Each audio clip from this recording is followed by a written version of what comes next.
18 দিন যাবত এখানে আসি। ইলিশ মাছ তো পাঙ্গাস মাছ দূরের কথা, কোনো কিছু আমরা পাচ্ছি না। শুধু ডিম ভাত খেয়ে আছি, অনাহারে অর্ধাহারে আছি।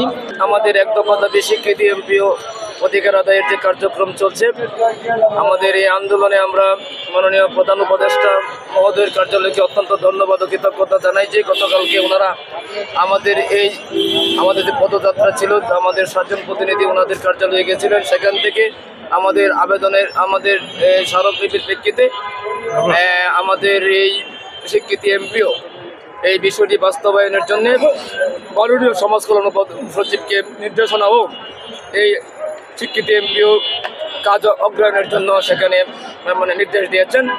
আমরা আজকে 18 দিনের অবস্থানে দেশের অবস্থার পরিপ্রেক্ষিতে এক্সট্রিম মশার কয়েল প্ল্যান্ট ফাইবার দিয়ে তৈরি, তাই সহজে ভাঙে না, সুগন্ধিযুক্ত ও নিরবিচ্ছিন্নভাবে জ্বলে। ডেঙ্গু, চিকুনগুনিয়া বাহি সহ যে কোনো মশার বিরুদ্ধে দেয় এক্সট্রিম সুরক্ষা। আজকে আমাদের প্রশাসনকে সকলকে দেশের এই শান্তিপূর্ণ অবস্থান বজায় রেখে অবস্থান করছি। আমরা আমাদের ঢাকার এক সজ্জন শুভাকাঙ্ক্ষী আমাদের এই দশা দেখে আমরা যেহেতু পাঙ্গাস মাছ খাইতে পারতেছি না, আমরা যেহেতু এখানে এই কি জানি বলে ইলিশ মাছ খাইতে পারতেছি না, উনি আমার দুর্দশা 18 দিনের দুর্দশা দেখে আজকে ওনার সামর্থ্য অনুসারে উনি আমাদেরকে, আমরা যেহেতু আমাদের ক্ষুধা, আমাদের এখানে প্রতিকূল পরিবেশে আমরা অবস্থান করছি, আমরা কে না কে আজকে আপনার মনে করেন মশা পিঁপড়া প্রতিকূল ঝড় বৃষ্টি অপেক্ষা করে আমাদের সামগ্রিক অধিকার আদায় এক দফা দাবি স্বীকৃতি বাস্তবায়নে এখানে অবস্থান করছি। এই দুঃখ দুর্দশা দেখে উনি আজকে আমাদের গরুর মাংস, শাক, লাল শাক নিয়ে আসছেন। আমরা দেখতে পাচ্ছেন যে কয়েকজন বন্ধু মিলে, সহযোদ্ধা মিলে এখানে আমরা খোলা মাঠে আমরা খাচ্ছি।